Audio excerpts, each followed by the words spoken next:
Thank you, ladies and gentlemen. I appreciate this opportunity to testify before you regarding the expansion of the Islamic Saudi Academy, which is funded and controlled by the Saudi government. I am Andrea Lafferty. I am the Executive Director for the Traditional Values Coalition. We work with over 43,000 churches across the country and speak on behalf of millions of Americans. I am also a resident of Fairfax County. We're going to hear a lot of the term land use tonight. We tossed around concerning the traffic and pollution problems which the Saudi plan will inflict on the neighbors of the Pope's Head area of our county. I don't think you can talk about this expansion plan, or any other plan for that matter, put forward by the Saudis, unless you talk about the specific use of the land. How could you discuss Belvoir without discussing the fact that it's a military installation? How can you talk about Nationals Park without discussing baseball? This is the second time that I've appeared before you, the third before the county.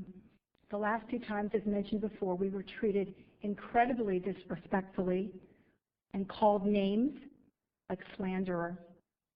Although, Mr. Cook, you weren't here, so you lifted from that. Last year, we raised the same issues which have been documented by the International Commission on Religious Freedom and numerous newspapers, and yet were called bigots and hate-filled, as I said, by many of you sitting before me. So let me see. We have several independent parties who produce textbooks and hard facts that hatred for Jews and Christians is being taught at the ISA. And when we bring to your attention this fact, you instantly accuse us of bigotry and ignore the teaching at the ISA. And remember Mr. Connolly, when he was chairman, he trotted down his star witness, who a short time later, as you heard earlier, was arrested for not reporting child abuse. Are you going to trot down someone else tonight like that? Another star witness? And then again, call us bigots, slanderers, and hate-filled people. But again, the principal was doing what he's supposed to do, and that is promote Sharia law at the Islamic Saudi Academy. So let's talk about the curriculum. Every time they get caught, they say, oh, sorry, we'll fix it. We'll tear out a page, we'll white out a section of it, and everything's okay. It's okay that we're still teaching children that it's okay to kill adulterers. It's okay to kill people who are infidels or people who are apostates and leave the faith. I guess that's okay with you.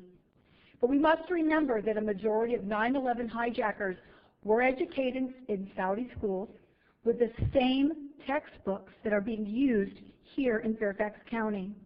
It's very sad, but what's being taught is these kids are being told in order to safeguard your religion, you have to physically eliminate someone else. And that peaceful coexistence isn't okay with infidels like us.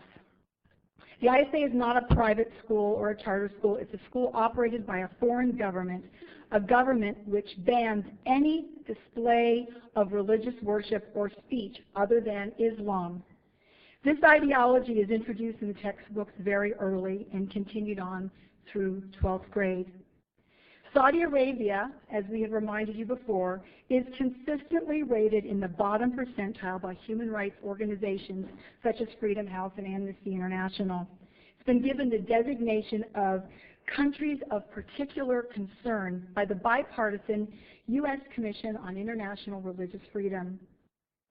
It probably won't be tonight, but will there be some in the future when you actually address the well-documented, hate-filled teachings at the Academy, instead of reflexively attacking those citizens who laid the facts before you? You took an oath to support the Constitution, and we hope that you will do that.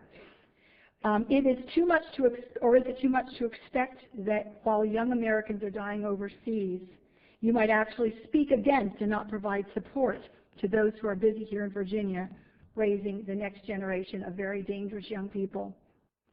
And as the previous speakers mentioned, are you going to be taking action against the use of county funds to invite church and religious leaders to attend a free dinner presentation on Islam as a religion of peace and harmony? This was all done just before this hearing, and at taxpayer expense. But again, this is in following with Sharia law to the letter. Thank you. Thank you, Andrea Lafferty, and our